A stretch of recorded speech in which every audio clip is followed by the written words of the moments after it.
मेरी आवाज जहां तक पहुंच रही है, हरियाणा के जिंद हलके के आसपास के जिलों से आए हुए इस शहर के सभी आदरणीय बुजुर्गों का, नौजवान दोस्तों का, माताओं बहनों का, किसान मजदूर भाइयों का, दुकानदार साथियों का, नौकरी करके बिजनेस करके अपने परिवार का भरण पोषण करने वाले आप तमाम मेहनती लोगों का मैं क्रांतिकारी इस्तकबाल करता हूं, आपका हार्दिक अभिनंदन करता हूं। दोस्तों, सबसे पहले मैं हरियाणा प्रदेश कांग्रेस कमेटी के एक एक हमारे आदरणीय नेताओं का, सभी कार्यकर्ताओं का और अपने भाई जो हमारे साथ भारत यात्री थे, भारत जोड़ो यात्रा में माननीय राहुल गांधी के साथ कदम से कदम मिलाकर के चल रहे थे, भाई प्रमोद सहवाग जी का बहुत बहुत धन्यवाद करना चाहता हूं। और मंच पे हमारे बड़े भाई, नौजवानों के दिलों के धड़कन, एमपी साहब आप लोग प्यार से कहते हैं उनको, भाई दीपेंद्र जी का विशेष रूप से आभार व्यक्त करता हूं, उनको धन्यवाद देता हूं कि आज उन्होंने मुझे हरियाणा की जो राजनीतिक राजधानी है, कहते हैं जहां अड़ जाए जींद उड़ा दे सबकी नींद, तो जींद के इस धरती पर, इस पावन धरती पर आने का अवसर दिया है।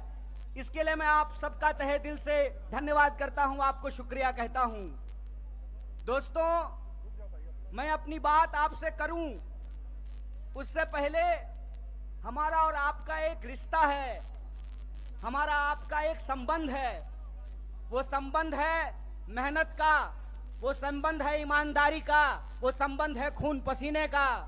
उसके बारे में मैं एक बात आपसे कहना चाहता हूं। जब मैं बिहार से चल करके दिल्ली आया था कलेक्टर बनने के लिए, यूपीएससी की तैयारी करने के लिए, तो हमारे साथ हरियाणा के कुछ लोग रहते थे, रोहतक के, झज्जर के, चरखी दादरी के, यमुनानगर के, सिरसा के, करनाल के, अंबाला के, पानीपत के, सोनीपत के, उनके साथ रहते हुए हमने हरियाणा के बारे में बहुत कुछ जाना है।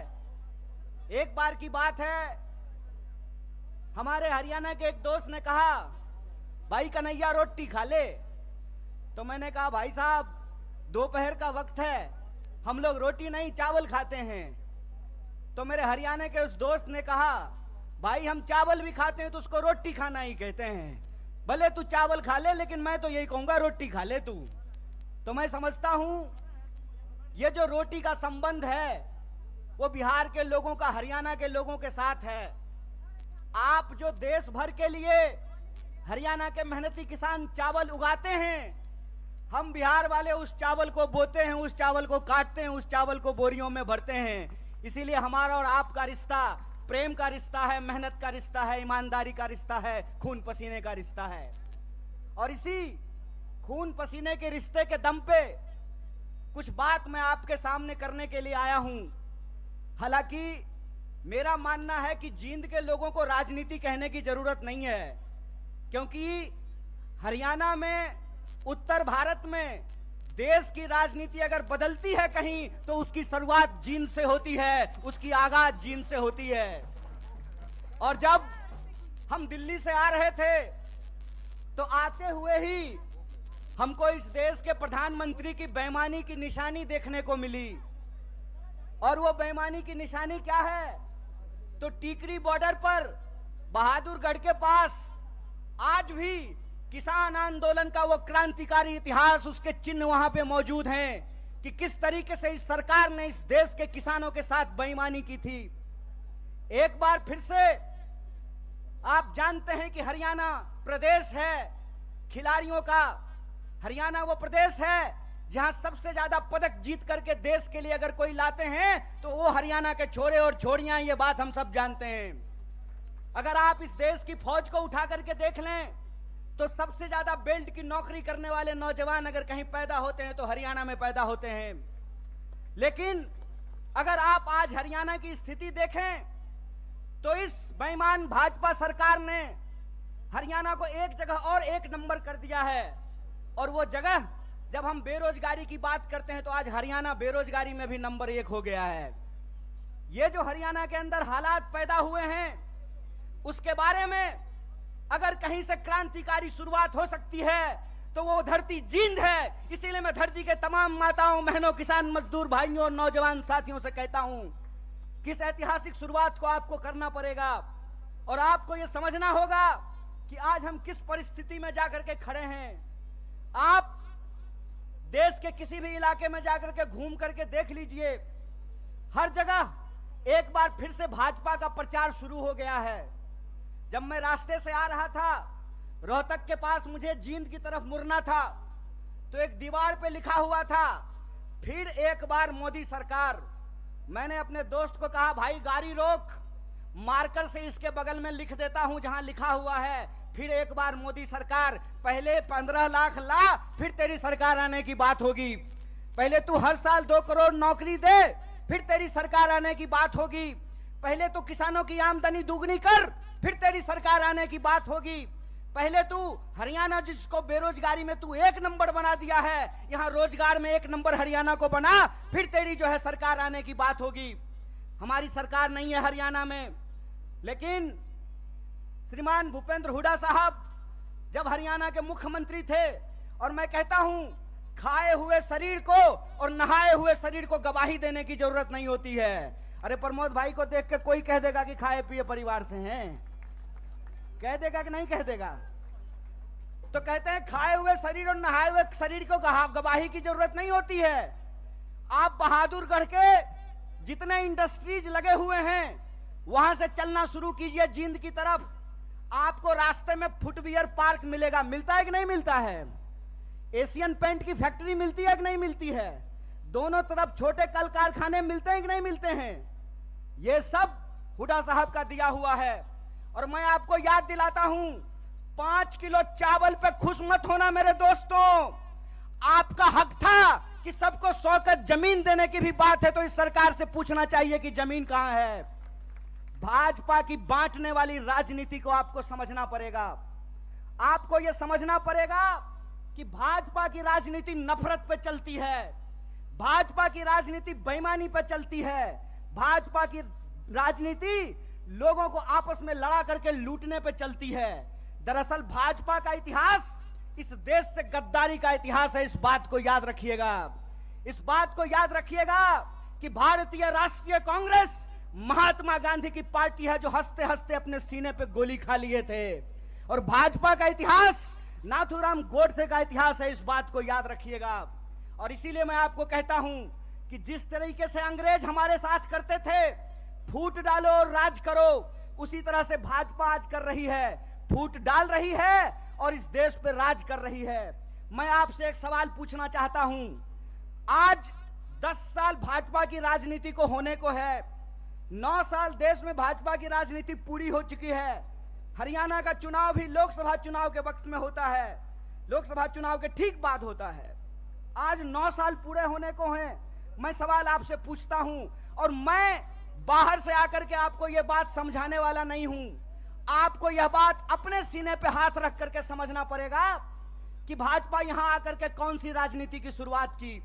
भाजपा यहां आकर के 35 बिरादरी और 36 बिरादरी करना शुरू किया कि नहीं किया? हाथ उठा करके बताइए, किया कि नहीं किया? किया ना? तो मैं नड्डा से एक सवाल पूछना चाहता हूं, मैं देश के प्रधानमंत्री से एक सवाल पूछना चाहता हूं, मैं जय शाह के पप्पा से एक सवाल पूछना चाहता हूं कि दुष्यंत चौटाला को बगल वाली कुर्सी पर बिठा करके कौन सा 35 बिरादरी 36 बिरादरी कर रहे हो बे?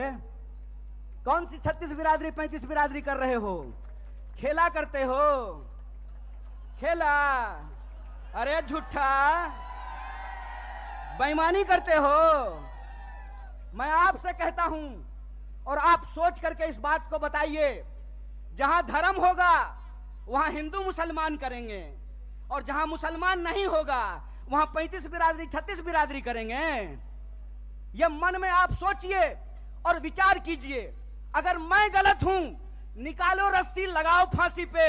अगर तुम गलत हो तो लोकतंत्र में तुम्हारी बेईमानी का भी एक एक हिसाब लिया जाएगा। इस बात को याद रखना, इस बात को याद रखना कि इस देश के अंदर जब लोग न्याय की बात करते हैं, जब लोग अपने हक की बात करते हैं, जब किसानों की आमदनी दोगुनी करने की बात करते हैं, जब नौजवानों को 2 करोड़ नौकरियों की बात करते हैं, महिलाओं के सम्मान की बात करते हैं, इस देश में गरीबी को कम करने की बात करते हैं, तो आप उसको देशद्रोही बोलते हैं।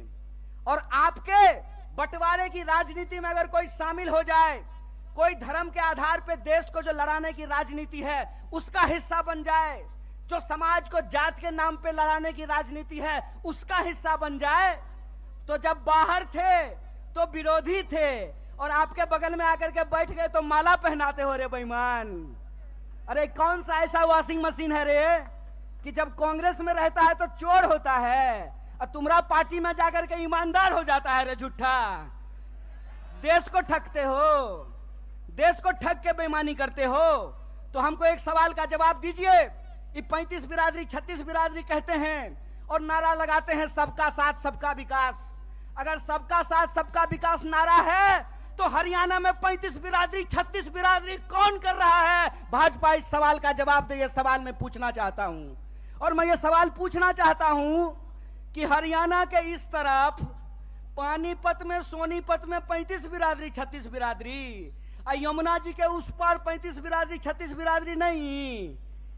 बोलिए सोच करके, यहां वोट चाहिए, वहां वोट नहीं चाहिए, और वहां वोट चाहिए और यहां वोट नहीं चाहिए। नदी पार करते हुए ही बेईमानों का ईमान बदल जाता है। यमुना के पार अलग राजनीति बागपत में, यमुना के इस पार सोनीपत में अलग राजनीति। इस खेल को हरियाणा के लोगों को समझना पड़ेगा, इस खेल को जींद के लोगों को समझना पड़ेगा। और याद रखिएगा, जब जब नींद से उठता है जींद तब तब आती है हरियाणा में बदलाव और हरियाणा में आती है क्रांति। इसीलिए मैं आपसे आग्रह करने के लिए आया हूं कि आपको समझना पड़ेगा कि देश के भीतर जो सच्चाई है वो हकीकत हमको अपनी आंखों से देखना पड़ेगा। क्या नारा लगाए थे? बहुत हुआ महंगाई का मार, अब की बार मोदी सरकार। तो सिलेंडर 1200 रुपया में इनका चचा बेच रहा है।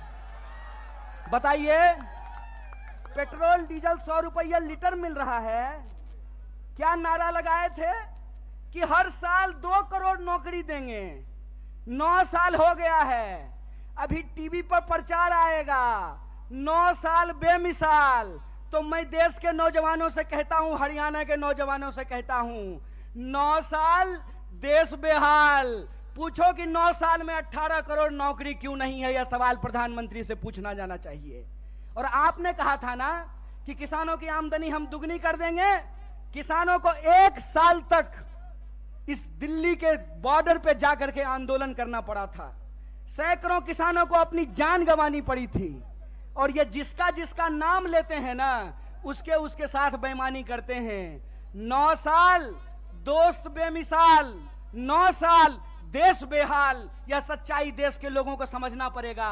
पहले किसानों को ठगा, फिर जवानों को ठगा। बोलिए, अग्निवीर आया है कि नहीं आया है? आया है ना। तो एमपी बनेगा 4 साल के लिए, एमपी बनेगा 5 साल के लिए, अग्नि बनेगा 4 साल के लिए। बोलिए बेईमानी है कि नहीं है? है ना। तो आप जींद के लोग हैं ना, कड़कड़ा के बोलिए बेईमान को बेईमान, चोर को चोर बोलिए, बेईमान को बेईमान बोलिए। हमारा लोकतंत्र का अधिकार, ये हमारा ईमान है कि बेईमान को बेईमान बोलेंगे। अगर प्रधानमंत्री 5 साल का हो सकता है तो सिपाही 4 साल के लिए क्यों होगा? अगर एमपी को पेंशन मिल सकता है तो बेल्ट की नौकरी करने वाला कांस्टेबल को पेंशन क्यों नहीं मिलेगा? ये सवाल पूछिए। ये सवाल पूछिए कि अगर प्रधानमंत्री को पेंशन मिल सकता है तो मास्टर साहब को पेंशन क्यों नहीं मिलेगा? प्रोफेसर साहब को पेंशन क्यों नहीं मिलेगा? सिपाही को पेंशन क्यों नहीं मिलेगा? सेना में नौकरी करने वाले को पेंशन क्यों नहीं मिलेगा? और मैं अपने बड़े भाई दीपेंद्र साहब के सामने आपसे वादा करता हूं, कांग्रेस का हाथ मजबूत कीजिए, भारतीय राष्ट्रीय कांग्रेस को लेकर के आइए। हमने हिमाचल में ओल्ड पेंशन स्कीम लागू किया है, हरियाणा में भी ओल्ड पेंशन स्कीम को लागू करेंगे। इस बात को याद रखिएगा। इसीलिए हम कहते हैं कि यह देश एक बदलाव चाहता है। हम मानते हैं कि आपको हमसे कुछ नाराजगी होगी। कई बार माँ बाप को भी अपने बच्चे से नाराजगी हो जाती है, लेकिन माँ बाप अपने बच्चे को उठा करके डस्टबिन में नहीं फेंक देते हैं, क्या माता जी? फेंक देते हैं। तो भारतीय राष्ट्रीय कांग्रेस आपकी पार्टी है और भारतीय राष्ट्रीय कांग्रेस का मुद्दा आपका मुद्दा है। और हम देश के प्रधानमंत्री नहीं हैं कि झूठ बोलेंगे, आकर के आपको जबरदस्ती कहेंगे कि हमारा जींद से बहुत पुराना नाता है। अरे प्रधानमंत्री जी, जींद से आपका पुराना नाता है ना, तो एक और मेडिकल कॉलेज यहाँ खुलवा दीजिए। रास्ता में आते हुए सड़क पे बहुत सारा गड्ढा है, यहाँ के लोगों को इलाज कराने के लिए हिसार जाना पड़ता है, यहाँ के लोगों को इलाज कराने के लिए दिल्ली जाना पड़ता है। अगर आपका नाता है तो जींद के लोगों को ठगना बंद कीजिए, क्योंकि जींद के लोग अगर जाग गए तो जींद हरियाणा की राजनीतिक राजधानी है और हरियाणा में बदलाव से कोई रोक नहीं सकता है। अगर आप परिवर्तन करेंगे तो हमारा वादा है कि हरियाणा को हम बेरोजगारी में नहीं, रोजगार में नंबर 1 बनाएंगे। हम हरियाणा के लोगों को, हरियाणा के नौजवानों को रोजगार से जोड़ेंगे। भारत जोड़ो यात्रा का संदेशा बिल्कुल साफ है। हम नौजवानों को रोजगार से जोड़ना चाहते हैं, किसानों को एमएसपी से जोड़ करके रखना चाहते हैं, महिलाओं को उनके सम्मान से जोड़ करके रखना चाहते हैं, बुजुर्गों को उनके पेंशन से जोड़ करके रखना चाहते हैं। इसीलिए हमारा जो लड़ाई है, हमारा जो संघर्ष है, वो कुर्सी की लड़ाई नहीं है। हमारा जो संघर्ष है वो सत्ता की नहीं है, सत्य की है। तो मैं आप तमाम जींद के लोगों से यह अपील लेना चाहता हूं, मैं आप तमाम लोगों से यह आग्रह करना चाहता हूं, सत्य की इस लड़ाई में लोग कहते हैं कि बिहार भी राजनीतिक रूप से बहुत सक्रिय जगह है, बिहार भी बहुत राजनीतिक रूप से सक्रिय है, लेकिन कई बार चिराग तले अंधेरा होता है। जींद भी हरियाणा का सबसे सक्रिय जिला है, राजनीतिक रूप से सबसे सोचने समझने वाले लोग हैं, लेकिन विकास जितना जींद में होना चाहिए उतना नहीं हो पाया है। तो हम आपसे वादा करते हैं कि चिराग तले अंधेरा नहीं होगा, हर तरफ रोशनी ही रोशनी होगी। और हमारा संघर्ष सत्य के लिए है। सत्य के इस संघर्ष में आप हमारे साथ हैं कि नहीं हैं? सब लोग साथ हैं। तो एक आखिरी बात बोल करके मैं अपनी बात को समाप्त करूंगा। आज 20 मई है, आज हमको दीपेंद्र साहब को भी शपथ ग्रहण समारोह में होना था, लेकिन हमने जींद से वादा किया था, अपने भाई से वादा किया था कि हम जनता के बीच में रहेंगे और सिर्फ कर्नाटक में नहीं, अगली बार हरियाणा के शपथ ग्रहण में शामिल होंगे। ये संकल्प लेकर के जाते हैं। इसी आशा और विश्वास के साथ मैं अपनी बात को खत्म करता हूं। शुक्रिया। इनकलाब जिंदाबाद। जय हिंद, जय हरियाणा, जय कांग्रेस।